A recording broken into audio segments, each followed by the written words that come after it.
নিষিদ্ধ ক্রিপ্টোকারেন্সি ব্যবহারের তালিকায় শীর্ষস্থানে বাংলাদেশ। একদিকে সরকারিভাবে এর লেনদেন নিষিদ্ধ, অন্যদিকে আন্তর্জাতিক সূচকে ক্রিপ্টোকারেন্সির ব্যবহারে দেশের অবস্থান ১৩তম। দুর্নীতির এই ডিজিটাল সংস্করণ যে কতটা ভয়াবহ তা সম্প্রতি ফুটে উঠেছে বৈষম্য বিরোধী ছাত্র আন্দোলনের নেতা মাহাদী হাসানের কর্মকাণ্ডে।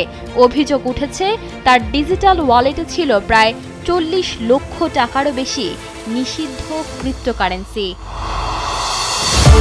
নিষিদ্ধ এই ডিজিটাল মুদ্রার ব্যবহারের এক জ্বলন্ত উদাহরণ হয়ে সামনে এসেছে বৈষম্য বিরোধী ছাত্র আন্দোলনের নেতা মাহাদী হাসানের দিল্লির ঘটনা।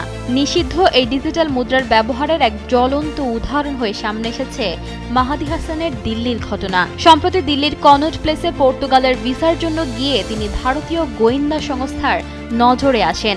অভিযোগ উঠেছে তার ডিজিটাল ওয়ালেটে প্রায় ৪০ লক্ষ টাকারও বেশি মূল্যের ক্রিপ্টোকারেন্সি ছিল, যা তিনি বিদেশের ভবিষ্যৎ খরচের জন্য সাথে এনেছিল।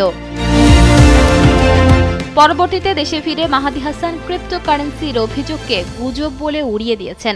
তবে নিরাপত্তা সংস্থাগুলোর সূত্র বলছে ভিন্ন কথা। মাহাদী হাসানের দিল্লির ঘটনাকে কেন্দ্র করে সাধারণ মানুষের মনে কৌতূহল জাগিয়েছে আইনি নিষেধাজ্ঞা সত্ত্বেও কিভাবে এই বিপুল পরিমাণ ডিজিটাল মুদ্রা লেনদেন হচ্ছে। আন্তর্জাতিক ব্লকচেইন বিশ্লেষণকারী প্রতিষ্ঠান চেইন অ্যানালাইসিসের ২০২৫ সালের প্রতিবেদন অনুযায়ী ক্রিপ্টোকারেন্সি ব্যবহারে বিশ্বের ১৫১টি দেশের মধ্যে বাংলাদেশ ১৩তম স্থানে উঠে এসেছে। ২০২৪ সালে বাংলাদেশের অবস্থান ছিল ১৭তম, অর্থাৎ মাত্র এক বছরে বাংলাদেশ ৪ ধাপ এগিয়েছে।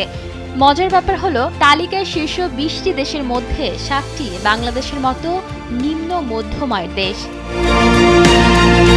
চেইন অ্যানালাইসিসের মতে বাংলাদেশ এখন ব্রাজিল বা থাইল্যান্ডের মতো বড় অর্থনৈতিক দেশগুলোর কাতারেই অবস্থান করছে ক্রিপ্টো গ্রহণের দিক থেকে।